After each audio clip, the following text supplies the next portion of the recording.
have some breaking news coming in. There's a showdown between the Pakistan government and influential cleric Tahirul Qadri in Lahore. The cleric turned politician flew into Pakistan this morning to lead protests against the Prime Minister Nawaz Sharif and his government. But the Emirates flight that he was on was not allowed to land in Islamabad and was instead diverted to Lahore. Qadri is refusing to get off the plane and is staging a sit-in protest in the aircraft itself. Emirates has said that the cleric's action amounts to hijacking the plane. National Affairs Editor Javed Ansari joins me in the studio. Also joining me live from Islamabad is Hamza Amir. Hamza, high drama really playing out in Pakistan as we speak. What's the latest that you have for us? After the 9 hours long melodrama that's been going on in Pakistan, Tahir-ul-Qadri had finally actually gotten himself out of the plane, and he is currently going to be going in his own vehicle along with the governor of Punjab to the hospital, where he will go and see the people who got injured in riots, and then he will go back to his house in Iqbal Town, Lahore, where he basically his office is located. So the whole drama actually stayed on for 9 long hours when he did refuse to get out of the Emirates airline plane.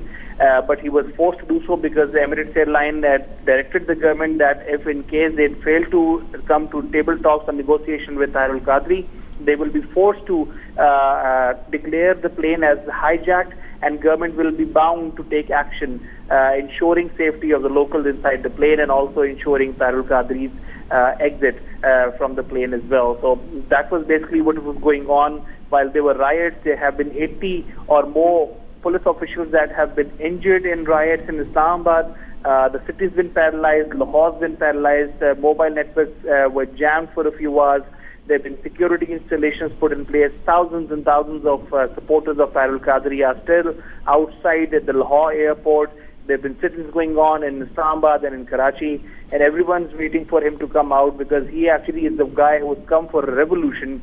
And now questions are being raised that the people he's actually talking against are the same people he's actually going to sit in the car and drive back home.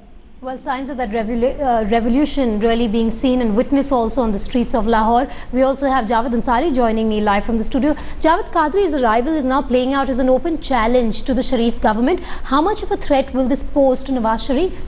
You know, there are much larger things that are happening behind the scene.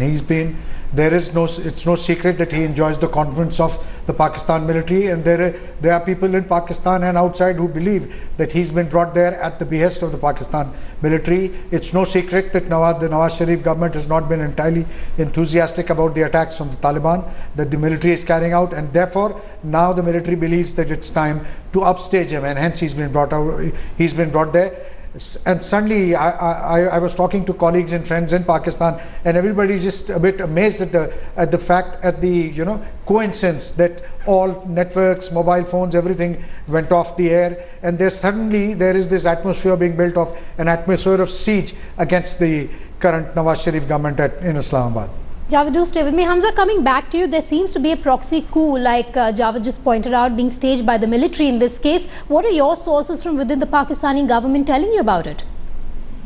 I would completely agree with Mr. Ansari that it's an open secret. He actually has the backing of the Pakistani military establishment. He's also got the backing of all the political parties that are backed and helped, and even probably their policies are defined by the military establishment, and that is PMLQ, People's Party, MQM, and even now, hidden support from Imran Khan's Tehreek-e-Insaf, and all of these parties are someone who actually are supportive of what the military establishment does, and they are opposing, and they've been working to actually ensure that the rift between the Pakistani ruling government of Nawaz Sharif and the military establishment stays on.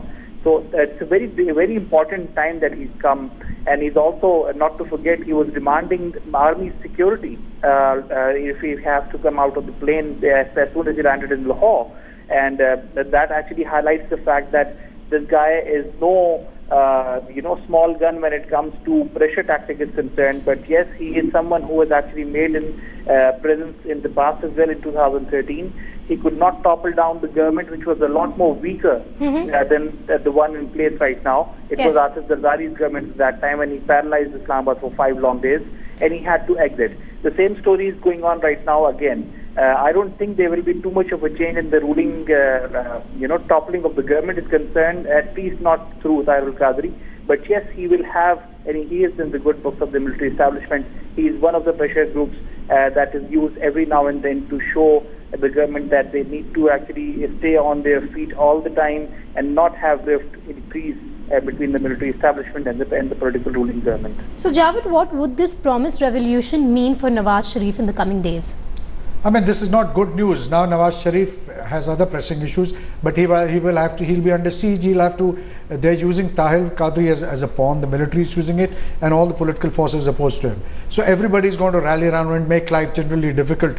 As it is, Pakistan has 18-hour power cuts.